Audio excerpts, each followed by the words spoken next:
Hi and welcome to the channel. Hopefully you can see these speakers. It's a bit dark over here, I've got plenty of light, but I think all this blackness has kind of sucked it all in. But I'm going to stick a few pictures up on the screen as we go along anyway, give you an idea what they look like, but you can always look them up obviously. These are the NAD 801MM speakers, and I'm going to kind of give a little bit of a comparison to this Wharfedale Diamond 3. I know what you're thinking, Mick, you keep digging that Diamond 3 out. But it is a good little speaker, so it's a good one to kind of comparison against, you know, a budget bookshelf. Okay, like I say, I'm not too sure when they come out, these speakers, but they've got a frequency response between 70 Hz and 21 kHz, rated at 88 dB, 8 ohms, 130mm bass driver here, and a 25mm treble there. They weigh about 2.8 kilos each. Let's just go over the dimensions very quickly. The depth is 181, the width 178, and the height is 273mm. So what I normally do is put these on the bench and show you a few pictures. So there is one of the speakers on the bench there. We're going to take the main driver out there, and as you can see, there's the main driver, and there's a few pictures there of the main driver. And there's the model number. I can't remember what it is offhand, but there you can see. Couldn't find any information on the internet about this particular. This is just like probably just a cheap driver.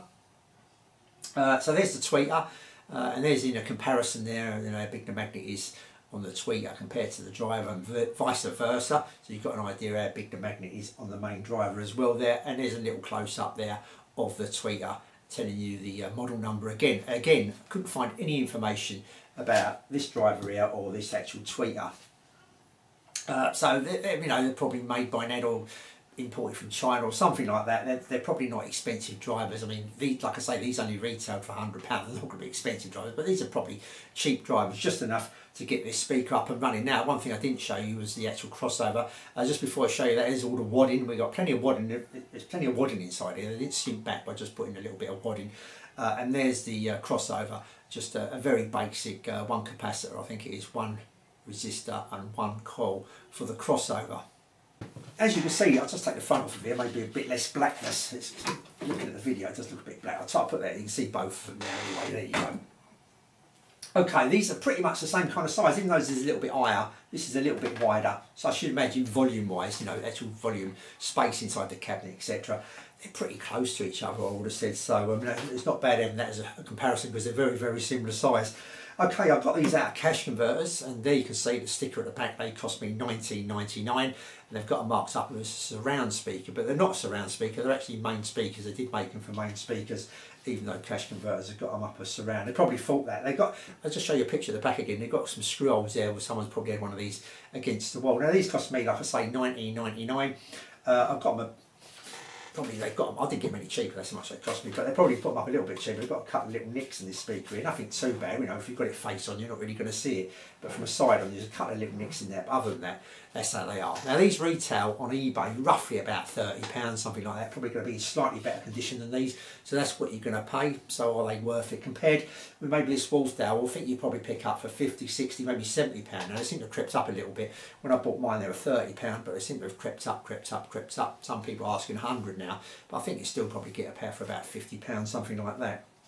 Okay, so let's flick over and tell you a bit more how these actually sounded as usual.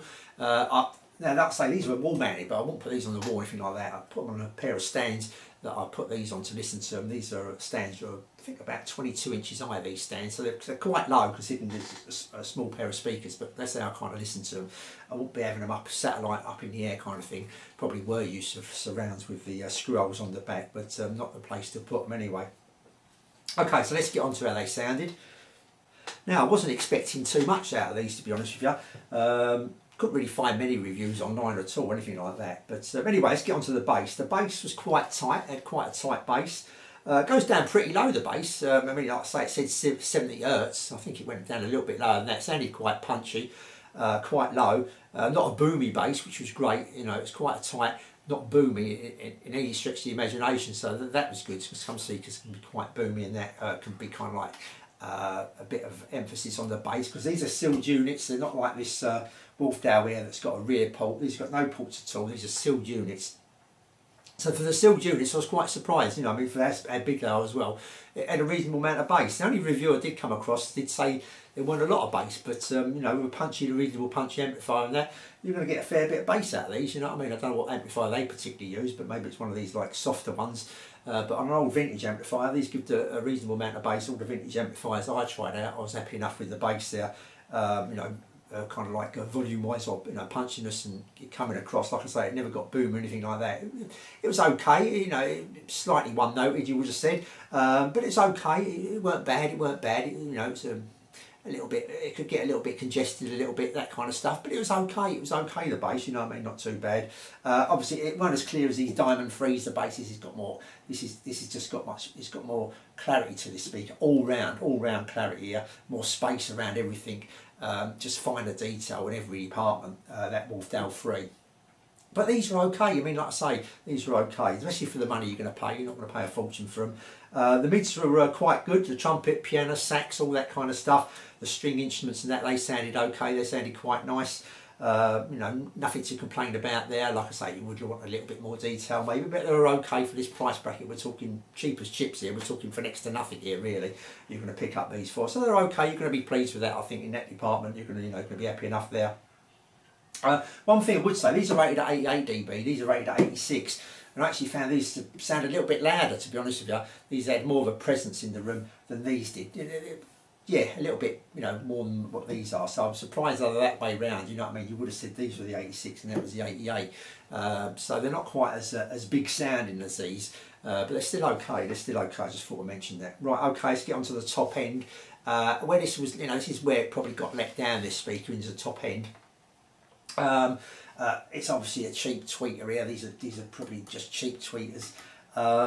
Right, a few things here. Of course, I'm being critical on that. I think if you just got them home and just plugged them in, you paid £20, you're going to be happy enough with these. You can think, oh, they sound all right. They don't sound too bad. I'm happy enough with these. I haven't spent a fortune, anything like that. But they're rough around the edges. The top end was rough around the edges.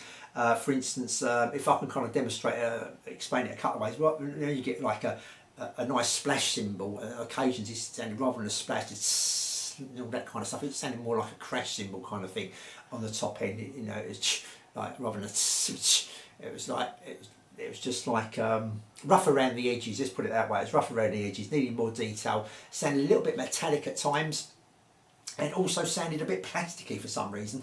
I don't know if it's how these drivers are, how they're mounted inside of that. It just kind of like got a thin kind of plastic tunnel kind of effect to the sound sometimes.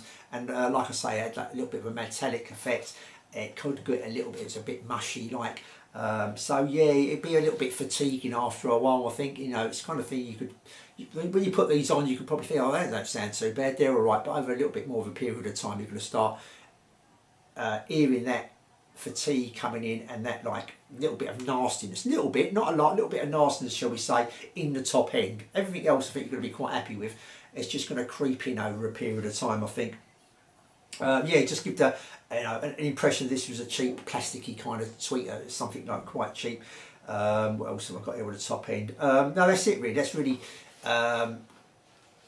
describe the top end. This is what let this speaker down, was the top end. I think, like I say, when you first turn it on, you're going to probably be, oh, these are okay, but it's going to kind of start grinding a little bit, I think. But other than that, they're not too bad for what they are. They're not too bad. What do you expect? Like these weren't expensive when they come out.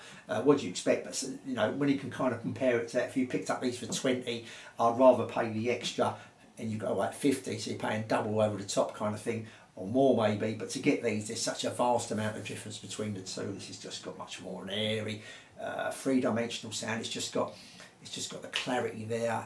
The top end is really nice. It's a nice fine detail in the top end, where this kind of just doesn't bring it out. It can't retrieve it. And it's not that, you know, it's like say mushy in that. Sound stage was all right. Stand stage was fine. Like I say, it hasn't got the airiness and three-dimensional this can produce, but it's okay. You know what I mean? It's not too bad. Everything seemed to be in the right place. The instruments and that sounds were coming from the right place. Like the bass, like I say, it's a bit of a contained, it's a bit cramped here. This speaker sound is a bit cramped in this little box. You know, it needs to breathe more. Where this is ported and a better speaker, you can kind of feel that it's got more space. It can breathe. You know what I mean? It wasn't cramped in kind of thing. So that's it really. Yeah, I don't want to keep it too long because I do wander on and keep on and on and on.